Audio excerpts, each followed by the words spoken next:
یہ واقعہ میرے بچپن کا ہے۔ اس وقت میری عمر کوئی 10 یا 11 سال ہوگی۔ میں اس واقعہ کی چشمدید گواہ ہوں، اس لیے اس میں صداقت ہے۔ ہوا یوں کہ ایک دفعہ میں اور میری والدہ اپنے پیر صاحب کے آستانے پر گئے۔ یہ آستانہ لاہور شہر کے مشہور علاقے ڈھلوال میں تھا۔ پیر سید محبوب الحسن گیلانی اس پر گدی نشین تھے اور صالحہ سال سے وہاں سے فیض عام جاری تھا۔ ہم بھی اکثر و بیشتر وہاں جایا کرتے تھے۔ وہاں اور بھی خواتین آیا کرتی تھیں۔ علاوہ ازیں مردوں کے ایک ایسے ہی دن میں اور میری والدہ آستانے پر گئے۔ وہاں اس دن والدہ محترمہ کی واقف ایک خاتون بھی موجود تھی۔ اس عورت کے ساتھ اس کی بہو بھی تھی جس نے برقع پہن رکھا تھا۔ آستانے سے واپسی پر وہ عورت ہمیں بصد اصرار اپنے گھر لے گئی۔ اس نے ہمیں لے جا کر سیدھا اسی بہو والے کمرے میں بٹھا دیا۔ اس کمرے کی آرائش بتا رہی تھی کہ یہ کمرہ نئی نویلی دلہن کا تھا۔ اس عورت کا گھر 2 کمروں کے برآمدے اور صحن پر مشتمل تھا۔ دوسرے کمرے میں اس کا دوسرا بیٹا اور بہو رہتے تھے۔ میری والدہ پہ بھی پیر و مرشد کی نظر کرم تھی۔ وہ بھی علم والی خاتون تھی۔ گھر پہنچ کر اس لڑکی نے برقع اتارا تو بدلی سے جیسے چاند نکل آیا۔ کافی حسین لڑکی تھی، بھرا بھرا گداز جسم اور بڑی بڑی حسین آنکھیں۔ دوران بات چیت وہ چائے بنا کر لائی۔ اس کے کمرے میں اس کے جہیز کا ڈیک پڑا ہوا تھا۔ یہ اس زمانے کی بات ہے جب ڈیک اور کیسٹ پلیئر کا رواج تھا۔ والدہ صاحبہ قوالی سننے کا شوق رکھتی تھی۔ ڈیک پر نگاہ پڑی تو کہا کہ قوالی کی کیسٹ ہے تو ذرا قوالی سنا دیں۔ ان کی بہو نے پلے کا بٹن آن کیا۔ اس قوالی کے الفاظ آج بھی مجھے یاد ہیں، جو کچھ یوں تھے: کوئی ایہو جی نماز پڑھا دے کدیوی قضا نہ ہووے۔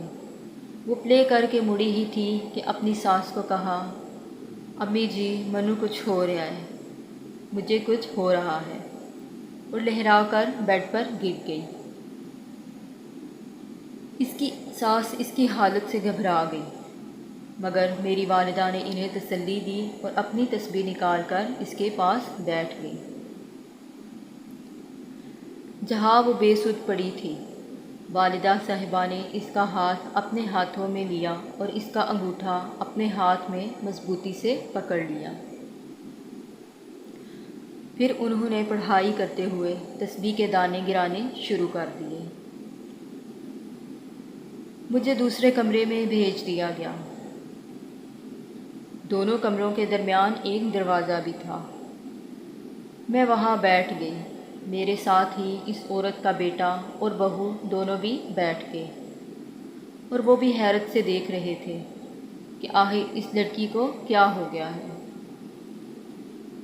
اب میری والدہ نے اس سے سوال و جواب کا سلسلہ شروع کر دیا۔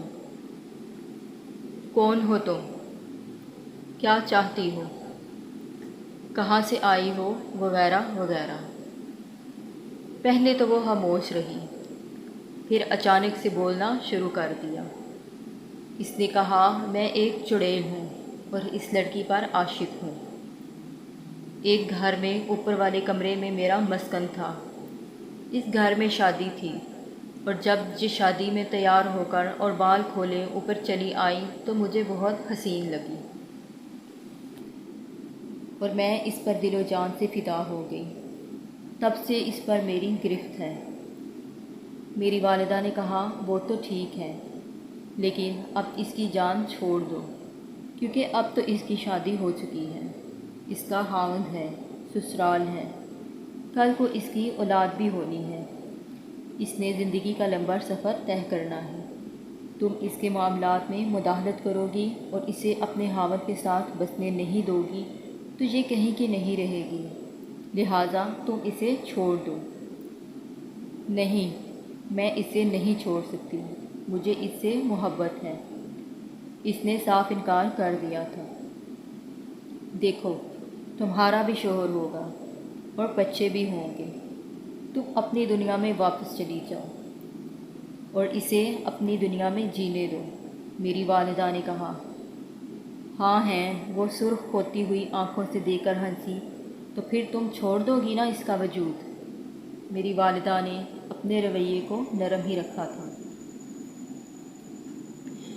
اچانک اس نے سر اٹھایا اور معنی خیز مسکراہٹ سے والدہ کی طرف دیکھا اور کہنے لگی، تمہارا بھی مجھے پتہ ہے، تمہیں بھی میں بہت اچھی طرح سے جانتی ہوں۔ تم کویت میں گلابی رنگ کی ساڑی پہن کر پھرتی تھی نا، تمہارا حسن بھی وہاں بہت مشہور تھا۔ وہ نان سٹاپ والدہ کے حالات سے متعلق کافی کچھ بتانے لگی، جو منوعاً سچ تھا۔ میری والدہ شادی کے بعد کویت چلی گئی تھی۔ میں اور میرے دوسرے بہن بھائی ہی بھی کویت میں ہی پیدا ہوئے تھے۔ جب میں 4 سال کی تھی تب ہم کویت سے واپس پاکستان آ گئے تھے، کبھی نہ واپس جانے کے لیے۔ اس نے یہ سب بھی بتایا اور یہ بات بھی بالکل سچ تھی کہ میری والدہ کا شمار حسین ترین خواتین میں ہوتا تھا۔ اس نے مختصر سے وقت میں ڈھیروں باتیں کی جو کچھ تو میرے سر سے گزر گئیں اور کافی مجھے بھول بھی گئیں، مگر اس واقعہ کا چونکا دینے والا حصہ اس اجنبی لڑکی کے منہ سے جو میری والدہ کے حالات زندگی سننے کو ملے، وہ بہت عجیب اور ناقابل یقین تھا۔ اسی بات کی وجہ سے مجھے اس عمر میں ہی اس بات کا یقین آ گیا کہ غیر مرئی مخلوق کا وجود تو ہوتا ہی ہے، لیکن ساتھ ساتھ یہ انسان کے وجود پر مسلط بھی ہو جایا کرتی ہیں۔ اور پھر بہت سی بحث و تکرار کے بعد وہ رضامند ہو گئی کہ وہ اس لڑکی کے وجود کو چھوڑ کر واپس چلی جائے گی۔ والدہ نے کہا، اے اللہ کی مخلوق، تمہیں حضرت سلیمان علیہ السلام کی قسم، تم اب اسے کبھی تنگ نہیں کرو گی اور نہ ہی دوبارہ اس پر حاوی ہوگی۔ وہ اس بات پر بلاخر آمادہ ہو ہی گئی، کہنے لگی، 12 بجتے ہی میں چلی جاؤں گی اور ہمیشہ کے لیے اس کا پیچھا کرنا چھوڑ دوں گی۔ پھر 12 بجے تک گفتگو کا طویل سلسلہ چلتا رہا اور 12 بجتے ہی لڑکی کے بدن کو جھٹکا لگا اور وہ گر گئی۔ چند لمحوں کے بعد وہ اٹھ کر بیٹھ گئی اور سب کو حیرانی سے دیکھنے لگی۔ کہنے لگی، امی جی، مجھے کیا ہوا تھا اور میرا سر کیوں بھاری بھاری سا محسوس ہو رہا ہے؟ مگر میری والدہ کے اشارے پر اسے ٹال دیا گیا۔ اس کے بعد میں اور میری والدہ 1 سے 1:30 بجے کے درمیان گھر لوٹ آئے۔ اس چڑیل نے والدہ سے کہا تھا کہ میں منگل والے دن آپ کے گھر بلی کے روپ میں آؤں گی، اور ٹھیک منگل کے دن میں نے اپنے صحن کی دیوار پر کالی بلی کو بیٹھے دیکھا۔ میں بھاگ کر اندر گئی اور والدہ کو بتایا۔ وہ میری طرف دیکھ کر پر اسرار انداز سے مسکرائی اور اٹھ کر باہر آ گئی۔ وہ بلی جیسے والدہ ہی کی منتظر تھی۔ چند لمحے انہیں دیکھا اور دھیمی سی چال چلتی ہوئی چھت پہ چلی گئی۔ اس کے بعد کبھی کوئی کالی بلی میں نے دیوار پہ نہ دیکھی۔ یہ واقعہ آج تک میرے ذہن پہ نقش ہے۔ مجھے کبھی خوف محسوس نہیں ہوا۔